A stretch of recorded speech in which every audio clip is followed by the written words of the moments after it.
Hello Minecrafters! In my last video I demonstrated a basic light switch design and I showed how to implement it in small rooms. Unfortunately that design didn't scale very well to large rooms such as a 3 by 33 and 26 room. First of all, it's slow, but second of all, the glowstone must be placed fairly far apart, 5 blocks and 6 blocks in fact, which results in small dark patches that will allow mobs to spawn. So this version may be pretty to look at, but it's not very functional. Now the reason for the large distance between each glowstone is the amount of space I have to put between each of these mechanisms, these designs that switches the glowstone. Whenever a block close to these pistons update, that is changed or is added, they will double toggle. They will not update. And I'll show you what I mean. This is the design. I just copied it over here. And as you can see, it seems to be working fairly okay, but this piston doesn't extend immediately. It stays in this state until you turn off the power.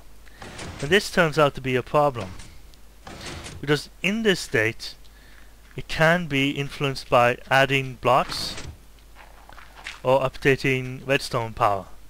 And to show this, just let me switch it. When I send power through it, I just have to give me a second.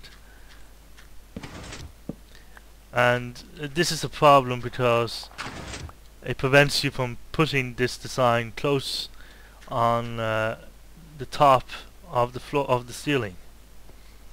So instead, I came up with a design that you can put at the floor, under the floor I mean, and this actually updates not after the power's been turned off, but when it's possible. And that means that influencing this design by adding blocks or redstone power isn't possible. So I was able to use that in my second version, and incidentally it's also faster, but most importantly the glowstones are much closer. There are four blocks in between, which means that it's not dark enough to spawn mobs. You can see the underside is a bit of a mess, and I'll explain this at the end of the video. But first, let me show you how big it can actually get. Now, this is a large pyramid. See, it's completely dark, but when I turn on the lights, you see it is a bit lighty. This entire thing can be turned on and off as you please. And of course you can do it on the other side. Let me just wait. So of course this does light, especially in multiplayer, so you should probably not go this far, but it does demonstrate how big it can get by just extending this design. Now to show you how it works, now this is the redstone circle that's responsible for sending a signal to each of the components above the ceiling or below the floor. And of course, in order to prevent the signal from going around in a circle, you need to stop it somehow. And this is where that's where this piston comes in.